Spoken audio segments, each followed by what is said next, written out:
All right, people. So I just have a solo review, and that is going to be for the film Iron Lung. Now, Iron Lung here is a movie directed by a YouTuber. He directed it. He starred in it. He wrote it. He also executive produced it. He did the catering for the movie. He, you know what I mean, did the editing for it. Basically, everything you can name about the movie, he did it. It's a YouTuber, very, very popular YouTuber by the name of Markiplier there. You guys have probably heard it. Have you guys ever heard the YouTuber, seen his content, Markiplier, before? I know the name, but I don't think I've ever watched one of his videos. Okay. If you've ever seen a white guy screaming at Five Nights at Freddy video compilation, you've seen him before.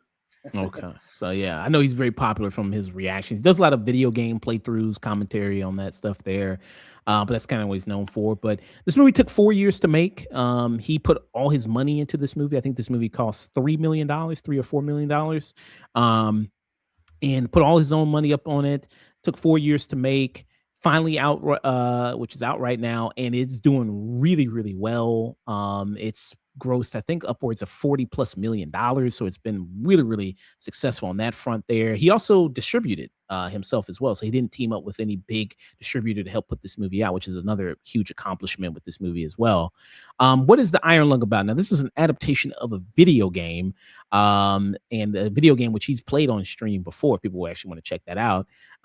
In the video game, so it's in a post-apocalyptic future after the Quiet Rapture event. A convict explores a blood ocean on a desolate moon using a submarine called the Iron Lung there to search for missing stars and planets there. So it's a bottle film. It's mainly just him who stars in the movie. Just in the submarine, you only just see him, and you just kind of that's it. And then kind of interacting with different elements of the submarine. There's other actors who pop up in the movie, but there's some that are seen briefly, but then there are others that you just mainly hear through a kind of a speaker box that he has in the submarine there. So there's some other people in the movie that you might know. There's Troy Baker, who's in this, who's a big video game guy. A lot of video game guys know him. He was just recently Harrison Ford. he pretended to be him in Indiana Jones there. He's also been in things like Uncharted as well. He's been in things like the Last of Us franchise, which is huge. So big time guy there. So he's in this movie here as well there. So you see some other familiar voices in it. And the true testament, I think, always for me when I go with an actor is like, how well can you do in a bottle film? And where it's just you and nobody else. And there's some actors who I think really pull it off really well. I don't know if you guys ever saw that movie with Ryan Reynolds, Buried. I think that's one of Ryan Reynolds' best performances in that movie.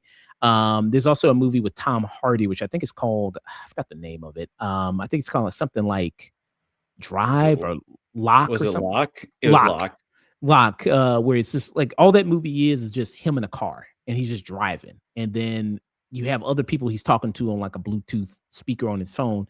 But that's it. And it's just him. And I think that movie's also very good. I was locked into that, just all the way watching it there. So I think it's always a true testament of an actor of how well the actor can maintain your interest when it's kind of mainly just them. And to my knowledge, I don't think he's acted anything before. This YouTuber whose real name is Mark Fishback, who's his real name there. I don't know if he has much experience anywhere else being an actor, but yeah, I think he does a decent job there, carrying it for the most part there, doing it. In this movie, it's quite long too. I think it's past 2 hours. It's a little past 2 hours. 2 hours. So let me make sure here. The premise is, as I've read it, just like the basic synopsis, I would not have expected it to be that long. Yeah, it's 2 hours and 7 minutes, which I think doesn't do the movie favors bringing that long, because I think it kind of peters out towards the end there and towards the middle. And even before I even had knowledge that it was a video game, it did feel very video game-ish. And I'm not saying it in a bad way. It just felt very like, because it's like different tasks he has to do on the ship and run around to all do these things, and oh, this is I got to do this and do that. And then a lot of it is like also like taking these photos where he's like in this blood ocean, and like it's like these type of X-ray type photos that pop up on the screen, and he does that a lot throughout the movie, and then things kind of get worse and worse from there, why he's constantly going further and deeper into the blood ocean and going submerging himself further and further there. um yeah, and people really loving this, people enjoying it. I can't say I was really one of the main people that really loved it, maybe like some people, but I am happy that like I said, people like this are doing movies, making movies, much like when we talked about with Shelby Oaks. I talked about that movie with the Chris Stuckman movie there, which I also was Hmm. kind of lukewarm on. And I posed the question to you, Neil, as far as like, because it seemed like Shelby Oaks didn't really do as well as maybe expected, even though it had all this backing, Neon, Mike Flanagan, had a major distributor in that. There was good Right. word of mouth. I feel like early on with the movie, but then as the movie came out to a more wider audience, the word of mouth dissipated there with it. I And have I've two seen theories. okay. And then I would also say I've seen shittier horror movies than Shelby Oaks make money as well, make its money back and no problem. But Hmm. I'm curious to hear, Sage, what were you why do you think Shelby Oaks didn't do as well where Well, Iron Lung succeeded? I think Mark, again, not having watched any of his content itself, I just am aware of the name. I think he's just a bigger personality on the internet, like as far as like an internet celebrity personality goes. I feel like he's just really, really big. I mean, some of those video game ones can just get like unreasonably huge in terms of name Right. recognition. And then the other thing is, I think there might be a bunch of people that are going to see it out of spite of Melania. Mm. This competed with Melania and Sam Raimi, who's a big director, Sent Help. It competed with both those things, and it did fairly well. Yeah, what about you, Neil? What are your thoughts? Well, I definitely think the Markiplier personality portion definitely has a lot to do with it because, like Chris Stuckman, he's a much more mellow kind of reviewer guy. He's not like a crazy entertainer like Markiplier or Mr. Beast or hell even Scott the Woz or any of those kind of guys. But also, I think Iron Lung. Having not seen the movie, I think Iron Lung has a more interesting and unique selling point than Shelby Oaks did because like Shelby Oaks, no offense to Chris Stuckman, but there are tons of found footage movies that have creepy cabins in the woods and stuff like that. And there's nothing quite like Iron Lung, which helps it stand out quite a bit. Mm, yeah. Yeah, I think that's also a difference there. The Shelby Oaks was very much reminiscent of trying to be, a lot of other different movies. And here I say Iron Lung is a little unique in terms of that, of like it's maybe a story that we don't see too often there. Um, in like I said, I mean, he's leading and he's carrying it, which is very commendable. I don't know if he's that great of an actor to lead a whole movie, at this stage there, especially a 2+ hour movie.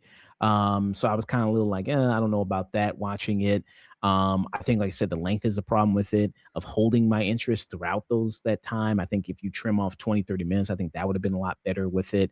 I think this is great. I mean, if he wanted to continue to build off this, I think it'll be very interesting to see what he does with this and to see how he does it further in his filmmaking career. I think he already has something in the pipeline. I want to say. I think I read an article that he already has something in the pipeline that he's working on with that there. But in a lot of the dialogue in the movie, I don't think really it works as well there as for me with that. But I do think the power of Markiplier, like the guy has, I think, close to 40 million subs on YouTube, whereas Chris Stuckman only has like 2 million, I think, or something like that. So I Yeah, it's a definitely, big gulf. yeah, so I think the power of his audience really is helping this movie a lot, carrying over there. But I think if it was had mo I mean, I know he edited this movie as well, but if it was tighter, I think it would've worked really well. If it was, edited tighter, I think it would've been much more better as a movie Hmm. there and really maintain the tension of the film, the scariness of the film, that really worked there. And also, I think the big thing about this movie, one of the notable things, it's in movie history because I think it's the most blood ever used in the movie, like fake blood ever used. Mm. So I think it's a big, Really? yeah, I think that was a big thing they touted in it as well, with it, like the final scene of it. Um, yeah. So I mean, like I said, I appreciate this for existing. And it, definitely inspirational for other YouTuber filmmakers out there, or just filmmakers in general. Now I'm never going to have $6 million, but but hey, it's cool that you're able to do this, and if you have a popular, you're able to build that popularity, and have passion and love for something, and go out there and make something. So very cool that he did make Iron Lung there. I would kind of give it a low stream it, kind of a stream it, low stream it around that territory there. Does this is Mhm. this something that interests you guys? Would you go see if it was on maybe streaming, maybe Shutter or something I'd like give it a look. Yeah, I'd check it out. that? Okay.